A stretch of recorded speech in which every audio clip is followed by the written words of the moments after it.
반갑습니다. 제가 여기 처음 와봤습니다. 처음 와봤고요. 제가 이제 뒤에서 기도하는 동안에 제가 했던 기도는 차분하게 해주세요, 이런 기도였습니다. 저까지도 감정적으로 여러분하고 같이 그 속도에 맞추면 제가 집에 돌아갈 때 여러분한테 좋은 남길 수 있는 내용을 못 드릴 것 같아가지고 차분하게 해주세요, 이렇게 기도했습니다. 차분히 잘 들어주셨으면 좋겠고요. 계속 이런 톤입니다. 그건 좀 양해를 좀 부탁드리겠습니다. 오늘 저는 요한복음 5장 1절 9절과 창세기 말씀 속에 있는 내용들을 시간에 따라서 제가 허락된 시간 안에서 해보려고 하고요. 시간이 너무 오버되면 저는 이제 중간에 멈추도록 하겠습니다. 베데스다라는 지명 이름 많이 들어보셨죠? 베데스다라는 이름 성경에서 많이 들어보셨죠? 저는 이제 학교에서 학생들 만날 때라든지 기독교사 선생님들 만날 때는 이제 저를 부를 때 친구들이 폴쌤 이렇게 부릅니다. 저희 이름은 이웅용이고요. 이응이 5개 있는 이름입니다. 이게 되게 웃긴 건가 잘 모르겠는데 웃어주시니까 기분은 좋긴 하네요. 그리고 저는 내 아이 아빠고요. 저 올해 46살입니다. 그래서 아마 여기 저하고 비슷한 또래도 계실 거고 아마 여기 보니까 저보다 이제 믿음의 선배님들이 훨씬 많으신 것 같습니다. 저는 성소유년 선교회라고 매일 성경 만드는 단체에서 청소년 매일 성경 집필하는 일을 했고요. 그리고 공립학교, 미션스쿨 말고요. 공립학교 한 300군데에 들어가서 캠프도 인도하고 기독동아리 돕는 일도 했고요. 지금 더 작은 재단이라는 곳에서 저희는 직급이 없는데요. 이제 외부에 나갈 때는 본부장이라고 합니다. 그래서 더 작은 재단은 뭐 결론적으로지만 네이버 창업주가 만든 재단이에요. 네이버 창업주 중에 네이버라고 들어보셨어요? 네이버라고 초록창이 있는데 그 창업주 중에 한 분이 만든 재단에서 이렇게 복음 전하기 위해 만든 재단에서 본부장 역할로 대외적으로는 활동을 하고 있습니다. 그렇지만 실제로는 내 아이 아빠입니다. 제 아이들의 이름은 훈민정음이에요. 그래서 훈민정음 아빠입니다. 훈민정음 아빠고 저 사진이 한 4, 5년 전 사진 같습니다. 청소년부터 초등학교 아이들까지 키우고 있는 그냥 평범한 아빠입니다. 자, 여기 오늘 목사님하고 제가 인사를 나누면서 목사님 대전 분인 걸 알게 됐는데 대전하면 여러분 뭐가 떠오르세요? 뭐 별로 떠오르는 게 없겠죠. 대전하면 요즘에 젊은이들은 노잼의 도시 뭐 이렇게 부르기도 하는데 저는 이제 대전에 가면 과기대가 있고요. 과기원, 카이스트라고 하죠. 그리고 그 근처로 근방으로 해서 많은 연구원들이 있습니다. 그래서 서울에 가면 대치동이라고 있어요. 밤에도 불이 안 꺼지는 스카이캐슬 같은 그런 동네. 그런데 대전에 가면 전민동이라는 동네가 대전의 대치동이라고 불립니다. 근데 이제 어느 날인가 이제 청소년 예배 한 곳을 도와드리러 이렇게 가고 있는 중에 그날 아침에 저런 플래카드를 봤어요. 무조건 영어 1등급 만들어 드립니다. 여러분 다 저렇게 되면 좋죠, 그렇죠? 근데 저 문구들 속에서 여러분 생각해 보실 수 있는 게 뭐냐면 저 문구 배경 뒤에 어떤 세계관이 있느냐. 세계관이라는 건 사람들이 저렇게 되면 잘 될 거야, 저게 맞는 거야, 저렇게 하면 성공할 거야 라고 생각하는 그냥 생각의 덩어리예요. 생각의 덩어리들이 잘 얼개를 짜줘서 집처럼 만들어 놓은 건데 많은 분들이 갖고 있는 생각, 그건 뭐냐면 저렇게 되면 앞길이 잘 열릴 수 있어 라고 생각하는 거죠. 그래서 저 무조건 영어 1등급 만들어 드립니다 라는 건 연구원들이나 아니면 박사님들이나 카이스트에 계시는 분들이나 그 자제들을 바라보는 입장 속에 그분들이 더 저기에 매여 있다는 것들을 생각할 수가 있는 것이죠. 그래서 1등급의 의미는 결국 저 1등급 맞으면 네가 고등학교 때 1등급 맞으면 좋은 대학 갈 거고 좋은 대학 가면 좋은 곳에 갈 거야. 사실 제너럴리하게 일반적으로는 맞는 얘기인데요. 성경적이진 않습니다. 성경적이진 않아요. 저런 얘기들을 친구들이 듣고 있었어요. 저런 얘기들, 그러니까 저 말의 의미는 뭐냐면 사람이 등급이 매겨진다는 겁니다. 등급이 매겨지고 그 등급에 따라서 너는 성실하고 너는 될 거야 라고 생각한다는 얘기예요. 우리는 늘 그렇게 지금 어렸을 때부터 평가되고 있고 그 프레임에, 그 틀에 갇혀서 계속 있습니다. 그리고 우리 학생들이 다 저렇게 있어요, 여전히. 자, 베데스다 연못 얘기로 들어가 볼게요. 제가 파란색으로 쓴 거 베데스다 연못에 대한 얘기는 요한복음에서 여러분 다 읽어보신 내용일 건데, 요한복음은 마태, 마가, 누가, 요한 이렇게 사복음서 중에 마태, 마가, 누가는 좀 비슷한 부분이 많고 공통된 얘기들이 순차적으로 잘 들어가 있어서 공통된 관점을 가지고 있다고 해서 공관복음이라고 합니다. 예, 공관복음. 그런데 요한복음은 그거하고 순서도 다르고 약간 전개라든지 이런 것도 다 다르다고 해서 요한복음은 좀 다른 책. 요한복음은 창조부터 얘기하는 느낌이 좀 있거든요. 창세기하고 비슷한 느낌이 좀 있거든요. 예, 태초에 뭐 말씀이 계시니라. 태초에 하나님이 천지를 창조하시니라. 읽는 순간 아, 이거 요한복음은 창세기하고 비슷하게 시작하는구나. 그 얘기는 뭐냐면, 이거 저도 모르게 해버렸네. 그 얘기는 뭐냐면 예수님에 대해서 얘기하는 게 복음서니까 예수님이 창조주시다, 예수님이 태초부터 계셨던 분이시다라는 그 예수님에 대해서 굉장히 높게 표현하고 예수님이 그런 분이시다라는 걸 강조하기 위해서 쓰여졌다라는 걸 생각하실 수가 있을 거다라는 겁니다. 그래서 요한복음에서 5장쯤에 이제 저 내용이 있어요. 명절이 되어서 제가 파란색으로 제가 그냥 읽어볼게요. 얼마 후 유대인의 명절이 되어 예수님께서는 예루살렘으로 올라가셨습니다. 예루살렘에는 양의 문 근처에 기둥 5개가 있는 연못이 있었습니다. 거기에는 히브리 말로 베데스다라고 씌어 있었습니다. 이곳에는 병약한 사람, 안 못 보는 사람, 걷지 못하는 사람, 다리를 저는 사람 등 많은 병자들이 누워 있었습니다. 그 밑에 괄호는 어떤 번역본에는 있기도 하고 사본에는 있기도 하고 어떤 사본에는 없기도 합니다. 그래서 전 넣어놨는데 여러분 한번 생각해 보세요. 저를 좀 봐주시면 왜 예수님이 예루살렘에 올라가셨을까? 라고 생각하면 뭐 십자가를 향해서 가시는 여정 중에 있기도 하겠지만 사실 저 요한복음은 아직 거기까지는 아니에요. 그 시기는 아닌데 왜 예수님이 올라가셨을까? 한번 생각해 보실 수 있을 것 같고요. 그리고 또 왜 사람들이 모여 있을까?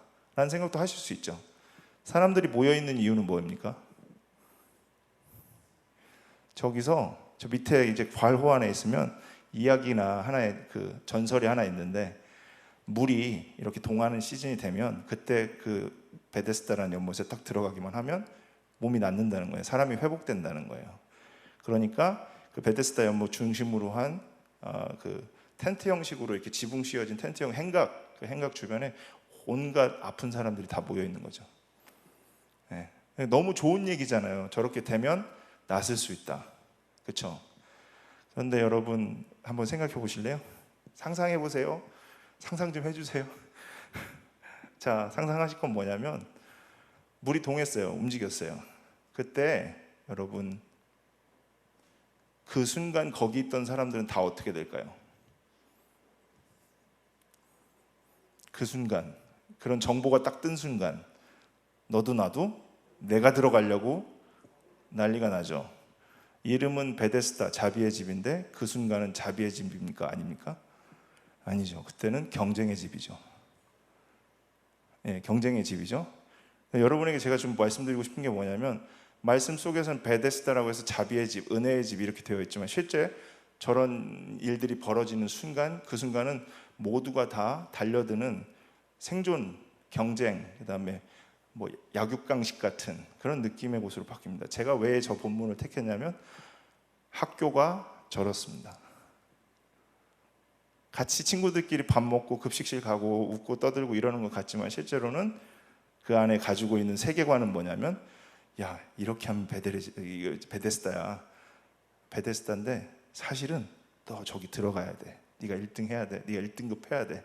그런 세계관들이 학교에 가득 진을 치고 있고 그 진을 치고 있는 것에 대해서 공감을 하기 때문에 여러분들이 다 드라마 중에 스카이캐슬 같은 거나 블랙독이라는 드라마라든지 이런 것들을 통해서 여러분들이 요즘 나오는 드라마, 학교를 무대로 하고 있는 드라마, 교육을 향해 무대로 하고 있는 드라마에서 그런 걸 다 공감하기 때문에 그렇게 많은 사람들이 보는 거예요.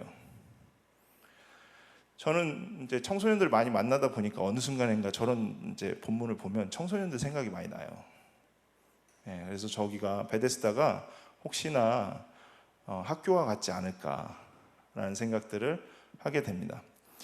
희망과 전설 그리고 저걸 통해서 더 많은 일들을 회복이 있을 수 있다고 생각했지만 실제로 저 현장은 경쟁과 긴장이 있죠.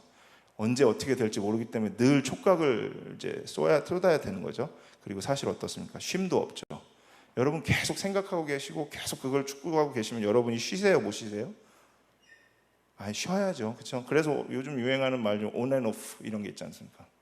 할 때는 하고 멈출 때는 멈춰야 되는데, 저기는 같이 뭐 얘기하고 있다가도 어느 순간이 된다고 하면 항상 주시하고 있기 때문에 사실 경쟁과 긴장과 쉼없음이 있는 곳이 아닌가라는 생각이 듭니다. 거기에 한 사람의 스토리가 있죠. 38년 동안 병을 앓아 온 한 남자가 있는데, 그 남자가 가지고 있는 사연은 뭐예요? 제가 시간이 넘어갈까 봐 사연은 뭡니까? 나는 38년 동안 병자니까 나를 저쪽에 옮겨줄 사람이 없다라는 얘기를 하죠.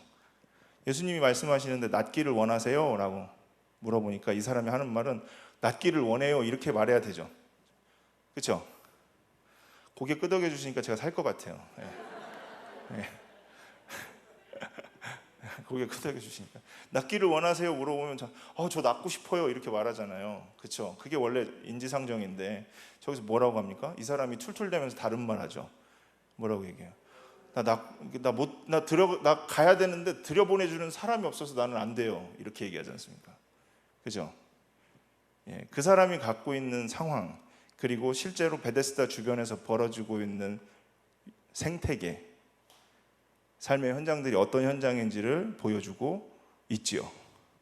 그렇죠?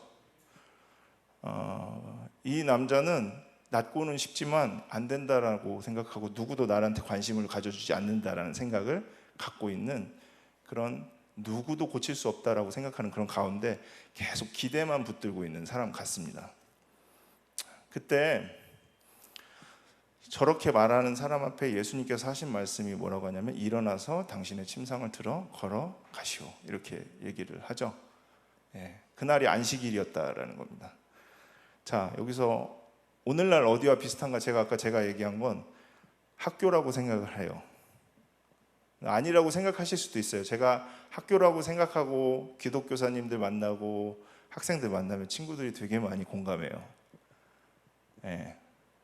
학교라고 생각하고 노력 안 하는 거 아니고 기대 안 하는 거 아니거든요, 학교에 있는 친구들이. 그런데 그렇게 되는 친구는 항상 한두 명이고, 그 학교를 넘어서서 또 한두 명이잖아요. 대학에 가서도 또 어딘가가 또 한두 명이잖아요. 그렇죠? 그렇게 되면서 그걸 하는 이유가 뭐예요? rest, 안식을 위해서 하는 거죠. 쉼이 있을 거라고 생각하고, 이렇게 하면 hope, 희망이 있을 거라고 생각해서 하는 거죠. 그런데 누군가는 그렇게 해서 들어가서 얻을 수 있겠지만 누군가는 영원히 얻을 수가 없는 일이죠. 그래서 예수님이 하시는 표현이 뭐겠어요? 저건 안식이 아니야. 자, 안식은 어떻게 이루어졌습니까? 여러분, 예수님이 38년 된 병자 앞에 찾아가셨죠. 찾아가셔서 예수님이 낫기를 원합니까? 물으셨죠. 베데스다는 어디에 있냐? 베데스다는 연못이 있죠. 근데 그 연못이 물리적 연못을 말하는 게 아니라 제가 바라보는 건 베데스다가 예수라는 거예요. 예수가 베데스다다라는 거예요. 그러니까 저 물리적인 것들, 저 물리적인 베데스다를 넘어서 성전을 바라보지 말고 참 성전이신 예수님을 바라보라는 거예요. 예수님은 들어가야 되는 게 아니라 그분이 오시는 거고, 그분이 낮아지시고 그분이 대신 져주시고 그러시는 분이잖아요. 그러니까 베데스다라는 개념을 우리는 저기 들어가거나 저렇게 통과하거나 저기 가면 되는 걸로 생각하는데 아니라는 거죠. 예수님이 오시고 만나시고 찾으신다. 그래서 그 가운데 안식이 있을 수 있다라는 얘기로 저는 묵상을 하다가 큐티를 하다가 그런 생각을 하게 됐어요. 베데스다, 자비의 집이라고 사실 불렸지만 진짜 베데스다는 예수다라는 이야기들을 하고 있다라고 저는 생각을 좀 했던 것 같습니다. 그러니까 제 인생이 설명이 되더라고요. 좀 앞에 여기 있으니까 뭐 지금 오늘 뭐 좀 그럴듯해 보이지, 뭐 내 아이 아빠인데 맨날 기저귀 갈고 있었고, 그쵸? 쌍둥이 아빠예요. 또 거기다가 애가 못 자니까 안고선 막 부부 둘이 밤에 나가. 쌍둥이 여러분 좀 약하게 태어나거든요. 애들이 잠을 잘 못 자요. 그러니까 둘이 어떻게 되냐면 둘이 나가서 막 재우려고 여름에, 그러다가 둘이 마주쳤다고 이게 뭔 꼴인가 하고 둘이 울고 있고, 그랬었거든요. 제가 이제 아이가 안 생겨서 인공수정을 했다가 쌍둥이까지 생긴 거거든요. 그래서 제가 애를 되게 많이 낳으려는 국가에 이바지하고자 하는 마음이 있었던 게 아니라, 그래서 제가 드리고 싶은 말은 뭐냐면, 저도 리미테이션, 한계가 명확한 사람이고 앞에 섰다고 해서 남들보다 더 뛰어난 사람도 아닌 거예요. 근데 우리는 언젠가 보면 남들한테 흠을 안 보이고 남들보다 더 뛰어나고 남들보다 이걸 더 패스해야지만 뭔가가 더 존중할 수 있고 존경할 수 있는 사람으로 생각할 텐데, 인생은 사실 38년 된 병자 같은 모습이 우리의 진짜 리얼 아이덴티티이죠. 진짜 정체성. 그러니까 그때 예수님이 나를 찾아와 주시죠. 그러니까 내 공로보다 주님의 은혜가, 주님의 시선이, 주님이 찾아오심이 더 크다. 그게 제가 예수님을 믿는 이유라고 생각을 하는데요. 그래서 리얼 베데스다가 예수. 근데 친구들이 이런 얘기를 들을까요, 못 들을까요? 요즘 학생들이 학교에서 못 들어요, 여러분. 그러니까 학교에서 제가 하고 있는 건 빨리 가서 학교에 가서 예배만 들어야 되고 친구들끼리 모여가지고 기도해야 되고 이런 게 아니라, 학교에서 이 스토리를 들을 기회가 없어요. 스토리를. 예수님이 누구신지, 그분이 나한테는 얼마나 연약함이 있지만 사랑해 주신 그 스토리. 그래서 학교에서 벌어지는 스토리는 이렇게 되면 1등 할 수 있어 라는 스토리, 넌 이 등급에 들어가야지 이 대학을 갈 수가 있어, 입시 전형은 이래, 이런 얘기를 듣는데, 실제로 들려줘야 할 스토리가 뭐가 있냐면, 예수님은 너를 찾아오셔. 예수님은 너를 소중하게 생각하셔. 너는 한계가 있고 연약하지만 진짜 스토리는 하나님이 너와 같이 되셨고 너처럼 연약하고 부족한 것들 속에 있는 것들을 다 대신 져주셨어. 결국은 학교에서 들려줘야 될 게 뭐냐면 스토리라는 거예요. 성공하는 스토리가 아니라 예수님에 대한 스토리. 그 스토리를 전하는 일을 저는 학교 사역이라고 생각을 해요. 그래서 막 여기 교회에 막 가득가득 다 채워지는 그런 것처럼 학교에서도 막 500명, 1000명이 다 예배 드리고 막 이러는 게 아니라, 한 명의 친구가 이 스토리가 소중해서 친구한테 소박하게 전하는 일들. 그 스토리가 다시 펼쳐지게 되는 걸 저는 학교에서 벌어져야 할 일이라고 생각하는데, 학교에서 이게 거의 안 펼쳐져요. 신앙생활은요, 교회 안에서 잘하는 거는 있을 수 있는데요, 진짜 신앙생활은 facing on 어디냐면 real situation, circumstance라고 해서 스쿨에서 해야 돼요. 혹은 회사에서요. 거기에서 진짜 여러분의 신앙생활들이 보여지는 거고 직면하는 거예요. 그 순간에 그게 예배인 걸 기억하셔야 되는 거죠. 그걸 잘하기 위해서 새벽에 나와서 기도하시는 거고 이렇게 예배도 드리시는 거잖아요. 그렇죠? 그러니까 친구들에게 이 스토리가 소중하고 이 스토리를 전할 수 있게 도와주는 일을 저는 하는 사람이다. 너희가 지금 다른 천국에 대한 이야기는 너무 많이 듣는데 진짜 천국이신 예수님에 대한 이야기는 너무 들을 기회가 없어. 내가 정중하게 말하고 싶은데 들어볼래? 라고 하는 일이 제 일이다 라고 생각을 했습니다. 괜찮으시죠? 좀 더 이어가도 2층에 계시는 분들도 괜찮겠죠?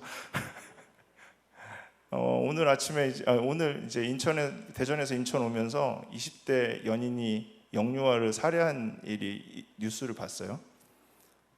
그리고 뉴스 중에 또 연세대학교 학생들이 한 3명 정도 학생들이 오랫동안 벌어진 청소노동자의 장기 농성 때문에 학습권 침해로 이제 학교에 고소를 하고 이런 일들을 보게 됐습니다. 제대로 된 사람에 대한 마음들과 그런 교육들이 벌어지고 있었다면 저런 일이 벌어졌을까요? 20대 연인이 영유아를 살해하는, 저는 이제 상상이 잘 안 되는 일이에요, 저게. 그리고 연세대학교 하면 기독교 학교 중에 가장 대표적인 학교죠.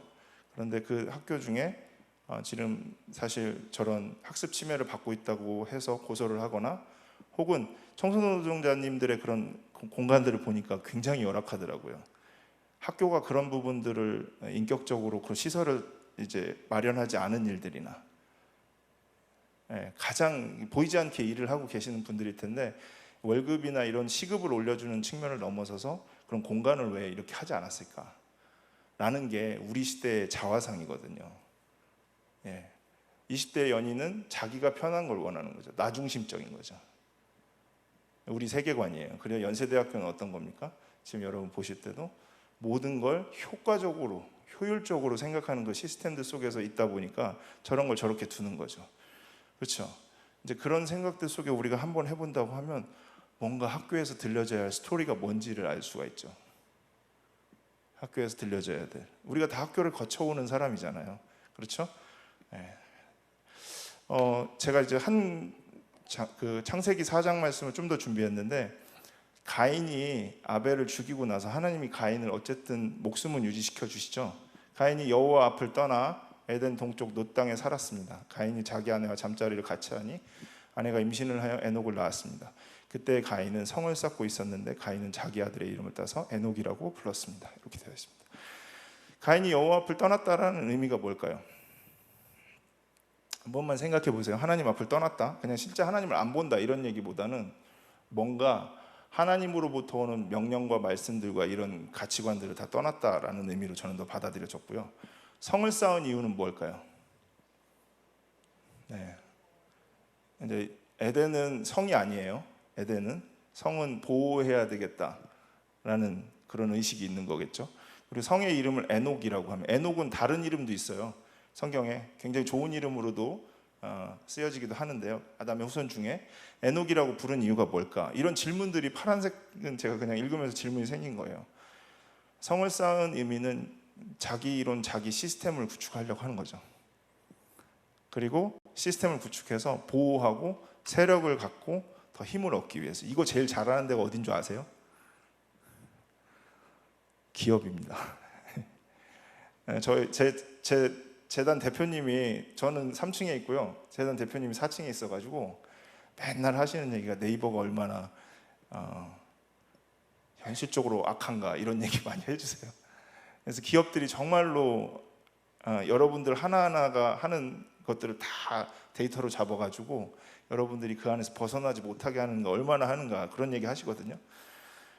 결국 성을 쌓았다라는 의미는, 요즘 말로 하면은 젊은이들은 이해할 텐데, 성이라는 말을 요즘 말로 하면 전 플랫폼이라고 생각해요.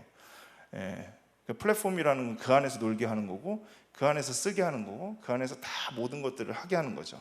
그러면 어떻게 돼요? 점점 세력이 커지죠. 힘이 생기죠. 돈이 모이죠. 사람이 모이죠. 정보가 모이죠. 자, 그러니까 그런 일들을 하고 있는 걸로 볼 수 있을 것 같고, 에녹이란 말의 의미는 여러 의미가 있긴 하지만 이 본문에서는 받쳐짐 이런 뜻이에요. 봉헌됨 이런 뜻인데요. 하나님한테 봉헌된 게 아니라 누구한테? 가인 후손한테 봉헌됐다. 이건 우리 도시야 이런 뜻입니다. 예, 이런 도시.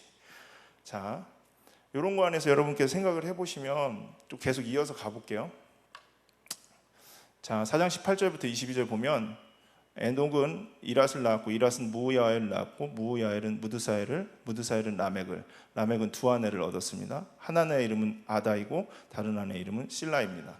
아다는 야발을 낳았고 야발은 장막에 살면서 짐승을 치는 사람이 조상이 되었고, 야발의 동생은 유발인데 수금을 켜고 퉁소를 부는 사람들이 조상이 되었습니다. 실라는 두발가인을 낳았습니다. 두발가인은 구리와 철 연장을 만들었습니다. 두발가인의 누이는 나아마입니다. 가인의 후손이 번성하나요, 안 하나요?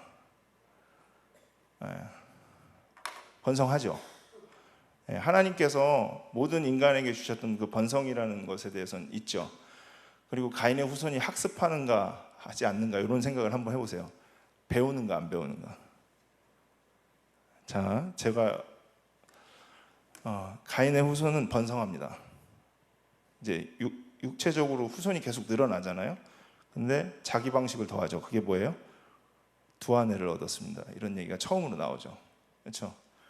그 여자분들이, 제가 성경에 굉장히 멋진 프로포즈가 있어요. 그런 말 있잖아요. 되게 쑥스러운데, 야, 네가 내 뼈 중에 뼈고 살 중에 살이야. 이 프로포즈가 있어요. 되게 멋진 프로포즈예요. 이제 올해 옆에 계시는 분이 거의 부부시겠죠? 남자분인데 여자분. 그런 말 할 일은 별로 없겠지만, 네가 나 뼈 중에 뼈고 내 살 중에 살이야. 너하고 나는 하나야. 이렇게 프로포즈가 있거든요, 성경에. 근데 저기 보시면 이제 가인의 후손은 어떻게 해요? 두 아내를 얻죠. 여자는 소유가 됩니다. 그러니까 소유화되고, 여자는 뭔가를 증식시키기 위한 그런 부분으로 더 많이 되어지는 것들이 이제 점점 나타나기 시작해요. 그러니까 번성은 하지만 자기 방식을 더하죠. 네. 그러니까 강해지게 만들려고 하는 방식이죠. 두 번째는 철저하게 학습하고 가르친다는 생각을 저는 해요. 왜 그러냐면 장막에 살면서 짐승을 치는 사람이 조상이 되었습니다, 이 말이죠. 가축을 한다는 건 그건 계속 학습한다는 얘기거든요. 그런 사람이 조상이 됐다는 건 그런 후손이 갖춰졌다는 거고, 그건 학습하지 않으면 안 되는 일입니다, 여러분. 배워야 되는 일이에요. 그리고 수금을 켜고 퉁소를 부는 사람이 조상이 되다, 이것도 그 후손들이 배워가면서 학습해지는 일이죠. 그 다음에 구리와 철과 연장을 만드는 일들도 계속 그 기술과 노하우들이 계속 가져야 되는 겁니다. 그러면 철저하게 가르치고 학습한다는 거예요, 여러분.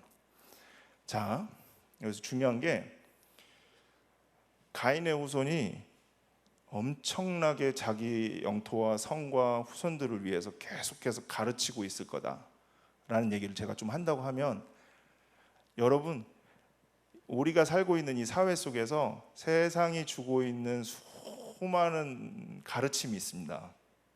학교만 가르치는 줄 아세요? 여러분, 학교가 물리적으로 초등학교, 중학교, 고등학교만 가르치고 계신 줄 아세요? 아니거든요. 플랫폼이 가르치고 있거든요. 유튜브 아니면은 또 여러분 네이버 이런 데들이 다 가르치고 있거든요. 온갖 것들이 다 가르치고, 가르치는데 놀라운 건 뭐냐면, 그때 볼게요. 치열하게 가르쳐요. 치열하게. 왜 치열하게 가르치는 줄 아세요? 치열하게 가르쳐야지만 강해지거든요. 번성하거든요. 돈이 돌거든요. 그러니까 여러분, 가인의 후손, 저 이후에 여러분 한번 보세요. 가인의 후손을 통해서 이루어진 그 민족들과 셋의 후손을 통해서 이루어진 민족들 항상 보면, 항상 이 세상에서는 가인의 후손의 후손들이 갖고 있는 힘이 항상 더 강합니다. 항상 더 강해요, 여러분. 돈이 움직이고 있고 모든 것들이 다 강해요. 자, 그럼 한번 다시 말씀드리지만, 가인의 후손이 치열하게 가르친다는 거예요. 그리고 그 성을 유지하기 위해서 온갖 힘을 다한다는 겁니다. 그리고 그런 사람을 늘어뜨리기 위해서 피지컬적으로 두 아내를 얻기도 하고, 계속해서 기술들을 가르치고, 여러분, 교회하고는 기업하고는 상대도 안 돼요. 상대도 안 됩니다. 그러니까 하나님의 복 대신에 자기가, 가인이 지켜야 할 것들에 대한 복을 계속 추구하고 그걸 얻게 하는 일들을 하고 있다는 것들을 생각하실 수가 있습니다. 제가 드리고 싶은 말씀은 뭐냐면, 여러분, 세상이 훨씬 더 많이 가르친다는 거예요. 엄청나게 쏟아붓고. 자, 4장 23절부터 24절인데요. 라멕이 자기 아내들에게 말했습니다. 라멕이라는 인물 좀 상징적인 인물인데요. 두 아내를 얻은 것도 있지만 그 후손들이 다 무슨 문명의 창시자들이 되잖아요. 철기 문명의 창시자, 금속 문명의 창시자, 문화의 창시자, 또 가축, 농경사회의 창시자, 이렇게 다 바뀌거든요. 그때 라멕이 자기 아내들에게 말합니다. 아다와 실라여, 내 말을 들으라. 이 말 저는 딱 듣는 순간에 하나님이 하는 말인데, 들으라 이스라엘아. 이게 하나님이 하시는 표현이에요. 뭐 저는 잘 모르지만 뭐 쉐마 이런다든지 하면서 들어라. 근데 보면 한 번만 말한 게 아니에요. 라멕의 아내들이요, 내 말에 귀를 기울여라. 두 번 말하죠. 그 히브리 문학의 특징이 뭐냐면, 히브리 문학은 굉장히 간결하고 짧아요. 압축적이기 때문에 장황하게 안 쓰고요. 여러분, 그 그리스 문학 같은 경우는 엄청 길게 쓰죠. 히브리 문학은 되게 압축적인데 두 번이나 얘기했다는 건 저 사람이 얼마나 오만한 건지, 저 사람이 얼마나 자신감이 넘치는지, 이런 거 볼 수 있어요. 자, 다시 말해서 테슬라를 만드는 앨런 머스크가 말하는 겁니다. 내 말 들으십시오. 이러면 사람들이 다 따라가죠. 요즘에 그런 거하고 비슷한 거라고 생각합니다. 내 말에 귀를 기울여라. 나는 나에게 상처를 입힌 사람을 죽였다. 조그마한 상처를 입힌 사람을 죽였는데 나를 상하게 한 젊은이를 죽였다. 가인을 죽인 사람은 7배로 벌을 받지만 라멕을 죽인 사람은 77배로 벌을 받을 것이다. 자, 이게 하나님이 하신 말씀인데 거기에 엄청나게 자기 얘기를 더해서 그걸 자기가 더 오만하고 자기가 더 대단한 양 표현하는 걸로 바뀌어버렸어요. 자, 가인의 후손의 정체성은 무엇인가?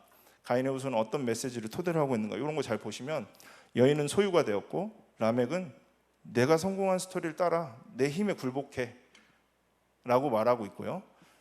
하나님의 가인을 향해서 저주하시면서 그래도 보호하시려고 했던 말씀은 라멕의 힘과 능력을 과시하는 말이 됩니다. 저는 공부는 잘 못했는데 제가 이제 77배로 지금 라멕이 한 말이 저한테는 초등학교 때 배웠던 홍익인간 이념 같은 거 있잖아요. 그 지탱하는 말. 그다음에 우리식으로 말하면 대한민국 임시정부 헌법이 있어야지 근대 국가가 되거든요. 그런 걸로 생각이 돼요. 그렇다고 치면 가인의 후손들이 갖고 있는 기본적인 이념이 저기에 다 있다라는 걸. 나는 성공했고 나는 이렇게 됐고 내 성 봐봐. 그러니까 내 말 귀 기울여. 난 이렇게 힘 있어. 나에게 상처를 입힌 사람 내가 다 짓밟았어. 죽였어. 그리고 나는 가인의 후손이라서 7배로 벌 받지만 나 죽인 사람을 77배로 벌 받을 테니까 너희들 작정해. 난 힘이 있어. 라고 말하는 듯한 느낌이에요. 네. 그래서 저는 이 부분을 보면서 보세요. 가인의 후손들이 시스템을 엄청나게 구축을 하죠. 시스템. 아까 제가 요한복음 5장 말씀 보면서는 뭔 얘기를 했냐면 스토리가 전해지지 않고 있다. 예수님에 대한 스토리가 학교에서. 그렇죠? 학교와 사회와 세상 속에서는 엄청난 시스템이 구축이 돼서 그 시스템 속에서 우리가 있게 합니다. 그리고 그게 마치 맞는 양, 그거에서 벗어날 수 없는 양 얘기를 하고 있거든요. 그 두 축에 제가 시옷 발음으로 그냥 라인 맞춘 거예요. 스토리와 시스템. 두려움의 결과는 가인은 두려웠죠. 두려우니까 자기 성을 쌓았죠. 그리고 번성해야 된다고 생각했죠. 번성의 이유는 자기와 가문 보호에 이어졌고요. 그리고 학습을 했던 이유는 힘을 유지하고 더 강해지기 위해서. 그리고 핵심 이념은 강력한 힘의 과시. 난 이렇게 가인의 후손이지만 날 절대 넘어뜨릴 수 없어 라는 얘기를 할 수 있죠. 그래서 그들이 조직한 시스템이 에녹의 성인 거죠. 네, 에녹의 성. 많죠. 뭐 요즘에 뭐 구글도 그럴 수도 있고 온갖 것들이 자기가 모든 것들을 세상을 다 해결할 것처럼 얘기하면서 하는 게 있겠죠. 그들이 세운 에덴, 여기 제 마지막 문제 전 나름대로 신경 쓴 건데 가인의 후손들이 세운 에덴, 에녹이 퍼져가는 거고 지금 그 퍼져가는 것들을 우리가 굉장히 그걸 더 즐기면서 살아가고 있는 것은 아닌가라는 생각을 합니다. 자, 예수 대신 베데스다. 그러니까 진짜 베데스다이신 예수 대신에 저 물리적인 베데스다를 자꾸 추구하게 하고 거기 들어가면 성공할 수 있을 것처럼 말하고 교회도 자꾸 성공적이고 성취적이고 이렇게 바뀌려고 하는 그런 부분. 그리고 에덴 대신에 에녹의 성을 자꾸 해서 사람들이 추구하게 하잖아요. 저렇게 성공한 것들과 저렇게 되어지고 저렇게 강력해지고 저렇게 강력해지면 더 잘한 것처럼 얘기하는 그런 부분들이 우리 안에 있습니다. 그게 어디냐? 저는 학교에 저런 얘기들이 굉장히 들어가고 있다는 거예요. 학교에 너는 경쟁에서 이기면 성공할 수 있어. 너는 저런 시스템 저런 것 구축하면 그 안에 들어가면 그 시스템들 속에서 너는 훌륭한 사람, 성공한 사람 될 수 있어 라고 얘기하는데 사실 학교라는 말의 뜻은 뭐냐면 스콜레라고 해서 그 옛날에도 공부를 그리스 시대도 엄청나게 시켰대요. 시키는데 너무 공부를 시키다 보니까 인생의 의미가 뭐고 사는 건 무엇인지 그런 걸 배울 기회가 없어서 그걸 배우기 위해서 대안적으로 만들어진 게 스쿨이에요. 그럼 한 번만 질문해 보실래요? 여러분 학교 가면 친구들이 인생을 생각하나요? 죄를 생각을 하나요? 죽음을 생각하나요? 생명의 존중을 생각하나요? 다 객관식. 그 다음에 이거 시험에 나온다더라. 저 일타 강사가 말했다더라. 이런 얘기들 속에 학교가 있잖아요. 그런 학교에서 지금 우리 아이들이 나오고 있기 때문에 그 아이들이 그렇게 굉장히 야박해지기 시작하는 거죠. 그리고 아주 효율적이고 효과적인 것들을 찾기 시작하는 거죠. 그러니까 이 시기대 속에 저거 다 잘못됐어 이런 게 아니라 한 번만 보세요. 잘하고 있는지 모르겠지만 이 시대 속에서 하나 기억할 예수님 갖고 섬기고 사랑하러 들어가는 사람이라는 그 스토리. 그 스토리 갖고 들어가는 사람이 필요한 거예요. 그 스토리.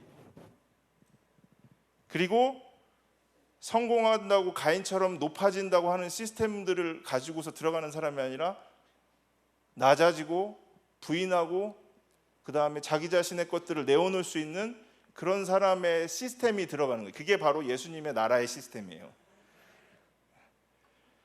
그래서 저희가 붙이는 말이 스쿨처치, 처치라는 것은 불리어진 사람들이에요. 불려져서 뭐 하는 거면 거기 가서 모든 학생들이 다 예수 믿는다? 그러지 않아도 돼요. 그게 일차적인 목적이 아니에요. 내가 거기서 뭘로? 등경 위에 있는 등잔불처럼, 그리고 맛을 잃지 않은 소금으로서 소박하고 진실하고 그리고 겸손하게, 그러나 두려워함 없이 살아가야 할 곳이 어디다? 학교다. 살아가야 할 곳이 어디다? 직장이다. 뭐 이렇게 여러분 연결할 수 있을 것 같습니다. 바로 그곳에서, 그 자리에서. 이건 이게 마지막 페이지예요. 이거 저 설교는 그 다음엔 정보예요. 오래 고생하셨어요. 저는 선교왕국이라는 단체에서 부대표로 있었어요. 선교왕국은 45개 선교 단체들하고 뭐 온누리교회, 사랑의 교회 이런 데들이 다 선교에 힘쓰거든요. 그 단체들이 같이 회의하고 뭔가 행사하는 곳이에요. 그래서 선교 단체 네트워크 중에는 거의 정점인 것 같아요. 그리고 더 작은 재단 본부장이라고 하면 저 맨날 가서, 저는 사람들이 관심 없는데 저희 대표님한테 관심이 엄청 많아요. 그러니까 뭐 얘기하면 사람들이 어떻게 거기까지 가셨어요? 뭐 이러거든요. 근데 사실 여러분 저런 거 다 차치하고요. 차치하고 알게 된 건 뭐냐면 이것만 들어주세요. 진정한 안식은요, 저렇게 하면 천국일 거다, 저렇게 하면 안식이 있을 거다라고 하는 얘기를 내려놓는 일이에요. 진짜 스토리, 예수님에 대해서 다시 한번 붙드시는 거고, 그 예수님이 우리에게 보여주셨던 가치와 나라를 따라서 살아가는 거예요. 그거가 바로 전도되어지는 거고 선교되어지는 초석인 거죠. 다른 이야기를 좀 버려야 되는데 나이가 들면 들수록 다른 신을 더 많이 섬기죠. 계좌를 자꾸 들여다보고. 계속 그러잖아요, 여러분. 그때 우리가 바뀐 걸 느낄 수 있죠. 예수님에 대한 이야기들이 더 중요한가? 아니면 내가 지금 나한테 안정을 줄 수 있는 것, 내가 기댈 수 있는 것이라고 생각하는 것이 더 중요한가? 마찬가지로 여러분도 여러분의 이야기를, 여러분을 움직이는 진짜 이야기가 뭔지에 대해서 생각하고 그 이야기를 다시 깊이 듣고 그 이야기들 속에서 여러분들이 회개하고 또 그 이야기들 속에서 다른 사람에게 나아가야 되는 일들이 있을 것 같습니다. 이제 재단 소개하려고요. 좀 더 해도 되는 거죠? 예, 2층에 계신 분들 죄송합니다.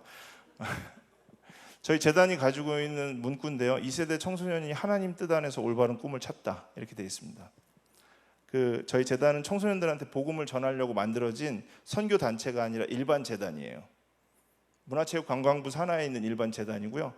뒤에 보면 올바른 꿈을 찾다라는 게 소명에 대한 것들을 강조를 하고 있는 문구입니다. 그래서 청소년들이 예수님을 알고 소명을 발견하게 한다라는 게 재단의 문구입니다. 더 작은 재단이라고 해서 더 작다라는 건 점점 더 작아져서 사라졌으면 좋겠다, 이런 의미입니다. 멋있죠? 잘 보이실지 모르겠는데 짧게 설명할게요. 저희 재단은 종로에 있어요. 북촌에. 광화문이 있는 데 있고요. 창덕궁하고 경복궁 사이에 있는데 저희 재단이 지원하는 일이 있습니다. 2개인데요. 크게는 하나는 저희 재단이 전시공연장을 하나 갖고 있어요. 어둠 속의 대화라는 전시공연장 갖고 있는데 진짜 유명한 전시공연장이거든요. 이제 집에 가셔가지고 쳐보세요. 그럼 네이버 평점 4점 넘는 유명한 전시공연이고 전 세계 120개국가 이상에 있는 공연이에요. 뭐 그런 걸로 여러분 생각하신다면 뮤지컬이 브로드웨이에서 하던 게 우리나라에서 하는 거 있죠. 그런 거라고 생각하시면 돼요. 자, 어둠 속의 대화라는 공연인데 이건 뭐냐면 여기가 지금 암흑이에요. 흑암이에요. 빛이 하나도 없어요. 빛이 하나도 없는데 저희 전시공연장 딱 들어가면 서울 관람을 하게 돼 있어요. 서울 관광을. 안 보이는데 무슨 관광이야 이럴 수 있죠. 그렇죠? 안 보이는데. 근데 그 안에서 눈만 제외하고 다른 감각들을 사용해서 공연을 관람할 수가 있습니다. 뭐 남산도 올라가고요, 배도 타고요, 한강 유람선 타고 이렇게 되어 있어요. 더 말하면 여러분 되게 그럴 텐데 비밀 지켜주실 거죠? 아까 이거 영상 나가요? 하나 말씀드리면 마지막 끝날 때 100분 그 안에 있는데 마지막 끝날 때 그 안에서 관람객들을 인도하는 사람이 있어요. 인도하는 사람이 사실 마지막에 얘기합니다. '저는 시각장애인이에요. 시각장애인이 그 안에서 다 인도를 하는 거거든요. 그 원래 공연의 취지는 사회 약자가 우리를 도울 수 있다라는 거, 우리와 함께하고 있다라는 걸 이제 녹여낸 전시 공연인데, 진짜 의미는 뭐냐면, 진짜 의미는 저희 재단 대표님이나 같이 할 때 의미는 뭐냐면 하나님이 함께 계셔, 이거예요. 예. 그런 전시 공연장이 있어요. 나중에 가족들하고 꼭 오시고, 예. 그러면 뭐 혹시나 뭐 선교사님이나 목사님한테 연락해 주셔서 하면 제가 좀 도움 드릴 수 있는 것들은 좀 도움 드릴 수 있게, 이게 하나 있고요. 다른 하나는 저희가 뮤지컬을 해요. 그래서 뮤지컬을 와서 관람할 수도 있고 뮤지컬을 여기 와서 진행하기도 해요. 근데 교회에서 신청한다고 저희는 하지는 않고요. 학교에 있는 기독 동아리에 있는 친구들이 저희 친구들 초청할 테니까 뮤지컬 보여주세요 라고 하면, 교회 공간이나 이렇게 빌려가지고 같이 한다고 하면 여기서 뮤지컬을 진짜 배우들이 와가지고, 극단이 와가지고 진행을 해요. 거기에 청소년들이 고민하고 어떻게 예수님 만났고 한 이야기들이 이렇게 뮤지컬로 되어집니다. 그런 일들을 저희가 하는데요. 이걸 이제 아까 제가 어둠 속의 대화 설명했고 뮤지컬도 설명을 했습니다. 그리고 이렇게 찾아오는 거, 뮤지컬이 찾아오는 거, 예, 이렇게 했습니다. 그래서 이걸 저희가 200여 개 학교 넘게 했어요. 예, 하는 동안에 한 번도 민원이 안 발생했어요. 예, 민원이 안 발생했어요. 그러니까 저 잊어버리셔도 재단은 좀 기억하셔도 좋아요. 예, 예, 그렇게. 그리고 저희가 넘어갔군요. 예, 이렇게 학교에 직접 들어가서 12주 동안 하나님은 누구신지 이런 과정을 쭉 가르치는 게 있어요. 뒤에 옆에 보시면 도예, 천극, 방탈출, 구출 게임, 역전 게임, 랩 배틀 뭐 이런 활동을 통해서 친구들 재밌게 할 수 있도록 만들었어요. 이게 12주짜리. 요걸 서울에 있는 학교들이나 지방에 있는 학교들 가서 하는데요. 요것도 친구들이 이 과정 중에 예수님에 대해서 처음 듣는 경우가 되게 많아요. 생각보다 예수님 못 들은 친구 엄청 많아요. 안티 크리스천이 많은 게 아니라 못 들은 친구들이 엄청 많아요. 그런 일들을 저희가 또 진행을 하고요. 그리고 저희가 컨텐츠를 갖고 있는데 웹드라마를 만들어요. 웹드라마도 만드는데 많이 안 알려졌어요. 이유는 뭐냐면 나중에 친구들이 진짜 좋아한다면 대대적으로 홍보를 할 생각은 있는데 아직 친구들이 좋아하는 게 뭔지 잘 모르겠어요. 그래서 저희들 계속 학습하고 있어요. 별 이상한 일을 다 하고 있는 재단이 하나 있죠. 그죠? 예, 이런 재단입니다. 그래서 2세대 청소년이 하나님 뜻 안에서 올바른 꿈을 찾도록 저희들이 지원하고, 아까 얘기했던 어둠 속의 대화라든지 뮤지컬 워크숍은 저희들이 학교에서 선생님들이 이렇게 신청하시면, 기독동아리하고 신청하시면 무료예요. 예, 다 무료로 지원하는 일입니다. 그리고 동아리에 교재도 지원하고 간식도 지원하고 여러 가지 일들 다 지원합니다. 재원이 어떻게 되냐 이런 질문은 나중에 따로 해주시고요. 예, 자, 결론입니다. 스토리를 전하기 위해서 아까 가인의 후손들이 엄청나게 시스템을 구축을 했죠. 저희들도 스토리를 전하기 위해서 시스템을 구축을 한 거예요. 예수님에 대한 스토리를 전하기 위해서 시스템을 구축하고, 그 일을 함께하기 위한 교회, 그 일을 함께하기 위한 교사님들, 그 일을 함께하기 위한 청년님들, 그 일을 함께하고 있는 성도님들과 같이 마음을 먹기 시작하는 거죠. 그래서 낮아지고 섬겨주고 비용을 지불하지 않아도 할 수 있는 그런 일들 속에 더 사랑하는 그 하나님 나라의 시스템을 녹여내기 위해서 재단 안에서 저도 한시적으로, 영원한 직장이 아니라 한시적으로 섬기고 있습니다. 제 얘기는 여기까지 마치는데요. 성도 여러분, 제가 오늘 처음 온 교회잖아요. 잘 들어주셔서 감사하고요. 부족한 얘기들 많았을 텐데 한 번만 기억해 주실 건 뭐냐면, 여러분, 내 교회의 숫자가 지금 눈에 보이게 빈 곳이 보이는 것보다 더한 것은, 여기가 이러면 학교는, 대학교는, 그리고 직장은 더 심각하다는 거예요. 더.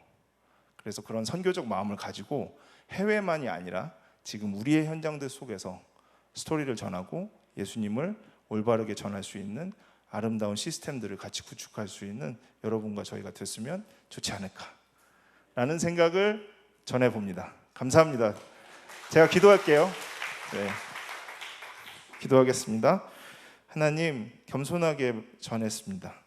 부족하고 또 연약하지만 또 이렇게 하나님께서 기회를 주셨고 들어주시는 귀한 성도님, 그리고 하나님께서 너무 사랑하셔서 성도들이 헌신하여 세운 이 교회 속에서 나눌 수 있었습니다.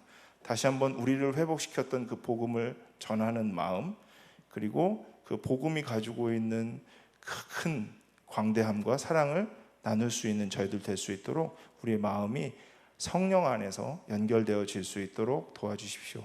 예수님의 이름으로 기도드립니다. 아멘.